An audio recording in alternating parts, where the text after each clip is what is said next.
Mr. Halliday, where in Eritrea are your projects? Our projects are surrounding the capital city of Asmara in central Eritrea. It's a great location for a mining project because we have great infrastructure with roads, power lines, flights in and out of the capital city, and direct access to ports. What did you find by now? Well, we have a very large portfolio there of 1,000 square kilometers, and within it we have made two very high-grade copper gold and zinc gold discoveries so far, and one brand new, what looks like a very, very large discovery, primarily copper and zinc. The two high-grade projects are a little smaller, but with the grades they have of 8 to 10% copper and 8 to 10% zinc, they would be very valuable assets for the company. How much did you drill by now? We have drilled over 40,000 meters of diamond drilling on 3 different project areas. What do you hope to find next?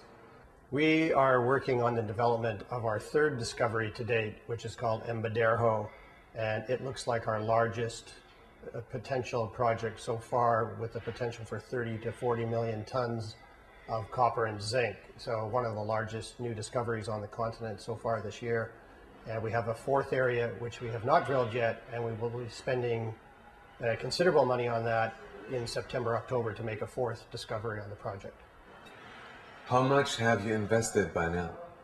So far, since the year 2001, we have invested approximately 10 million US dollars. And this year we will be spending approximately 3 to 4 million US again on drilling and pre-feasibility studies on our project. So this is how much you plan to invest next? Yes, it is. Yeah, about $4 or $5 million. What in your projects makes you hope to find more? In the country of Eritrea, which is a reasonably new country for mining, exploration, and development, there have been a number of discoveries so far by ourselves, Sunridge Gold, and by a company called Nevsun Resources. And we look for a certain type of rock that outcrops at surface, means sticks out of the ground at surface. And so far, any company that has drilled this rock, called Gossan, has made a discovery. And we have several additional showings of the Gossan rock. So we hope to make several more discoveries in addition to the first 3 that we already have. How do you measure that this area is really geologically rich? We measure it based on past work by Nevsun Resources, which has made one of the more world-class discoveries so far in the country, and by our work to date, which has resulted in 2 very high-grade discoveries and a large discovery. And we measure it based on measuring these Gossans, the rock that outcrops at surface, for gold, for copper, and for zinc, and based on the degree of preliminary work done, we then decide to drill it. And so far, all drilling has resulted in discoveries in the country. It's a very prolific new area for gold, copper, and zinc discoveries so far in Africa. Why Africa anyway? You're Canadian. Isn't something closer? Canadians are known the world over for being explorationists, for going abroad to Africa, South America, Russia, Eastern Europe to look for new discoveries. And Canada itself has been largely explored and developed to date. So it's easier to make new discoveries in countries that have not seen very much exploration work over the last 10 to 50 years, like Canada has. What state-of-the-art technology can you use today to find your spot of drilling on this vast continent? Well, we tend to be a little old school in our thinking. We don't use a lot of new state-of-the-art development. We tend to get people on the ground in their hiking boots with a backpack and go out and pick up material off the ground and measure it in the labs that way. We do use some certain technology to measure the quality and quantity of rock that may be 100 or 200 meters below surface, but we tend to be pretty much use the old-fashioned way of go out and sample it ourselves on the ground. And it's been very successful so far. Why Eritrea? Eritrea, the continent of Africa has been explored for many, many years. And Eritrea itself, though, is new to the exploration and mining game. For instance, there is not currently a producing mine in the country of Eritrea. And prior to joining Sunridge Gold, I was at a company called Nevsun Resources for 10 years, and Nevsun was very successful in making discoveries in Mali, in West Africa, and Ghana, and identified Eritrea as a geologically rich prospective country, and the first work we did there resulted in a very large discovery. So Sunridge Gold was a natural progression for me when I left Nevsun to go and look in Eritrea as well, and it's been very successful for us as well. How are your relations with the government in Asmara? Our relations with the government are very, very good. We have direct access to the Deputy Minister of Mines and to the Minister of Mines. They've been to all our projects.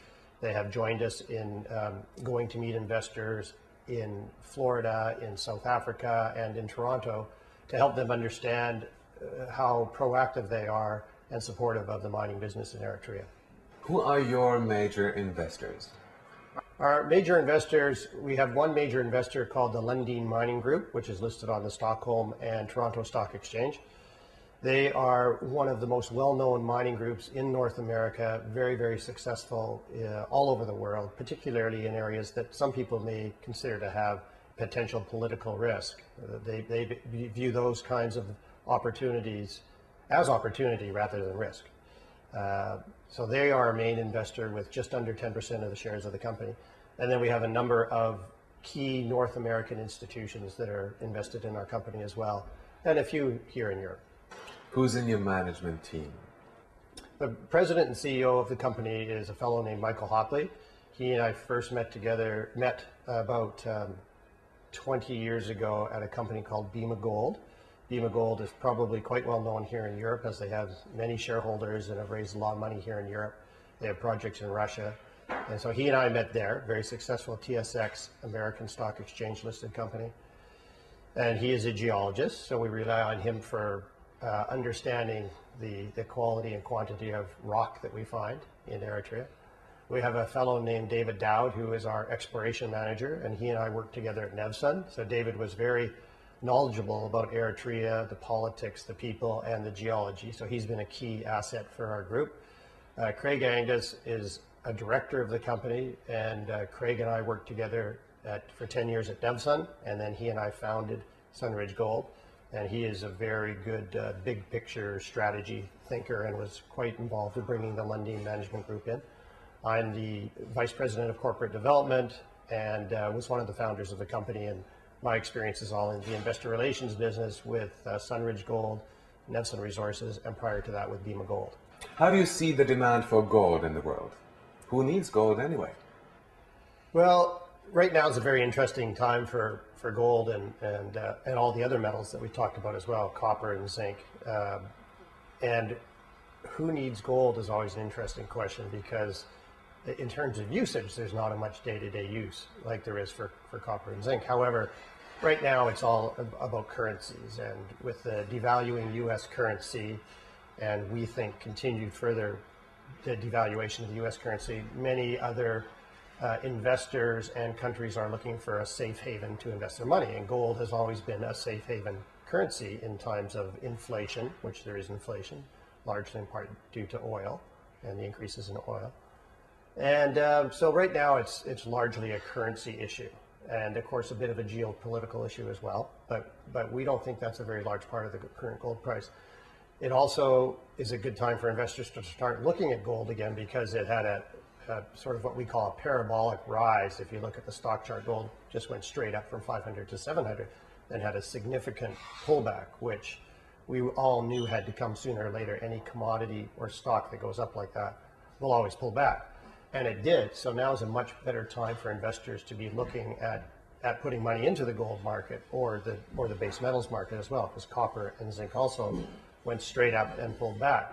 And if you look at a company like ours, Sunridge Gold, you can buy it for $1 per share cheaper now than you could have only 3 weeks ago when gold was at $7.25. So it's been a very good opportunity over the last few weeks, and probably for the next week or two, for investors to start putting some money back into the gold and base metals markets. Did they have successful discoveries before? Yes, they do.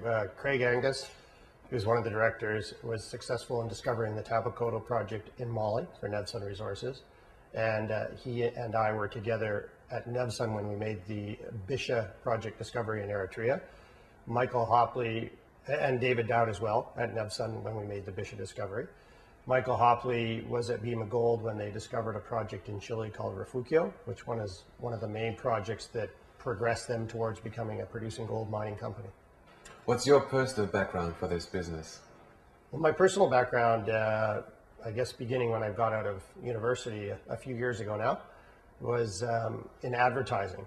And I had several friends who were working in the mining business in Vancouver, such as Clive Johnson, the president of Bema Gold Corporation. And he gave me my first job in the mining business working on investor relations, because it was a natural progression from advertising. So I started there about 25 years ago, spent 7 years with Bema Gold, and then an additional 10 years with Nevsun Resources, and then since 2001 with Sunridge Gold. What's your passion for this business? My real passion for this business is making the discovery. That's what I love to do. For some people it's producing mining. For me, it's making the discovery, and that's why this project we have in Eritrea has been tremendously exciting. We have made 2 very high-grade discoveries so far. We are right now making a 3rd discovery, and it continues to get bigger every time we drill it. And we have several other areas that we hope will be additional discoveries. So for me, it's putting in the drill rig for the first time and seeing if you get a combination of lucky and smart. And so far, we've been a bit of both. Why is Sunridge Gold a promising investment? Well, Sunridge Gold is a rather unique company in some ways in that currently we only have 33 million shares outstanding, which is a very low market capitalized company for the amount of work we've done on our projects to date. And so with 2 high-grade discoveries that we are hoping to have in production in the next 24 months, and a 3rd very large discovery, there's tremendous room for growth in the market capitalization of the company. Thank you, Mr. Halliday. Thank you very much.